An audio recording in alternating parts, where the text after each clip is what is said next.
Okay, so last night I was playing soccer and I rolled my ankle.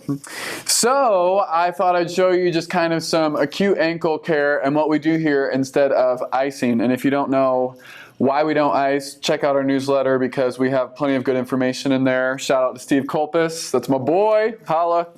So first of all, we are going to add a voodoo band to this whole mix. So basically what I'm doing is I'm using compression to try and push some of the swelling and push some of the garbage, the injured tissue out. So what I'm gonna do is, everybody thinks there's like only one way to do the voodoo band. The point of the voodoo band is to push out my swelling. So I'm trying to get it over the area where my swelling is and put the compression on there to try and push it towards the main portion of my body so that it can get reintegrated into my lymphatic system, which those are just big words and we're not going to elaborate on that. So I'm going to wrap this around. My swelling's here, so I'm just going to keep pushing that out, overlapping by 50. Awesome.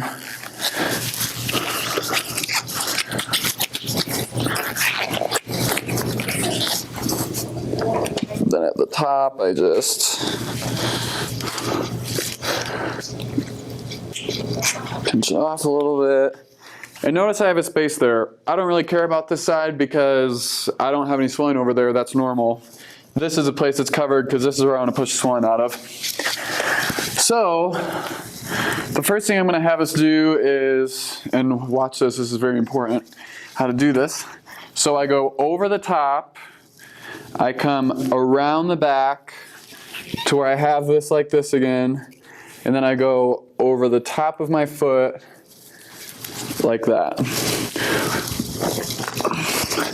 So ankles, a lot of times when you have an acute ankle injury, one of the first range of motions that is inhibited is your dorsiflexion, aka bringing your toes back towards your body. So one of the things that we're going to do is we're just going to pull back just a little bit, and a little bit of distraction. I'm opening up kind of the joint space in my foot to help the blood get into the area and just facilitate some blood flow, which blood is good because blood is healing. So I'm going to just simply bring my toes back as far as I can, and this doesn't necessarily feel pleasant, so don't feel like this is going to feel amazing at the moment. So I'm coming back just a little bit. I'm bringing my toes back, and then I'm using the band to pull back just a little bit extra.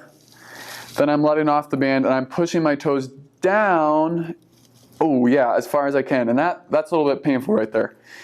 So I get to the end, because I've got a lot of fluid in there, so my range of motion is a little bit off.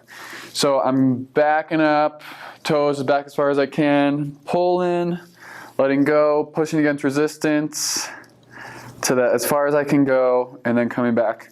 Then the next thing we're going to do is I'm going to work on my inversion and my eversion. So I'm not trying to like crank this. I'm just trying to reestablish range of motion that I've lost. So, and in dorsiflexion, that is where we lose most of our range of motion. So I'm going to try and still bring my toes back just a little bit. I'm going to pull with my left hand and let go with my right to kind of turn my foot in a little bit. And then I'm going to go the same thing the other way. So pull with the right hand, let in with the left one, and push out. For me, this is the most trouble because this is where I have all the swelling right here. So I'm like stretching out that side. So it hurts a little bit, and then it's harder to contract when I go in the other way. So I just have them do that about 20 times each direction. Then go back to this 20 times each direction. And then I'm just going to take this off. I'm just going to kind of like hang here for a little bit, just let it kind of distract, increase that blood flow. And then yeah, ankle care 101.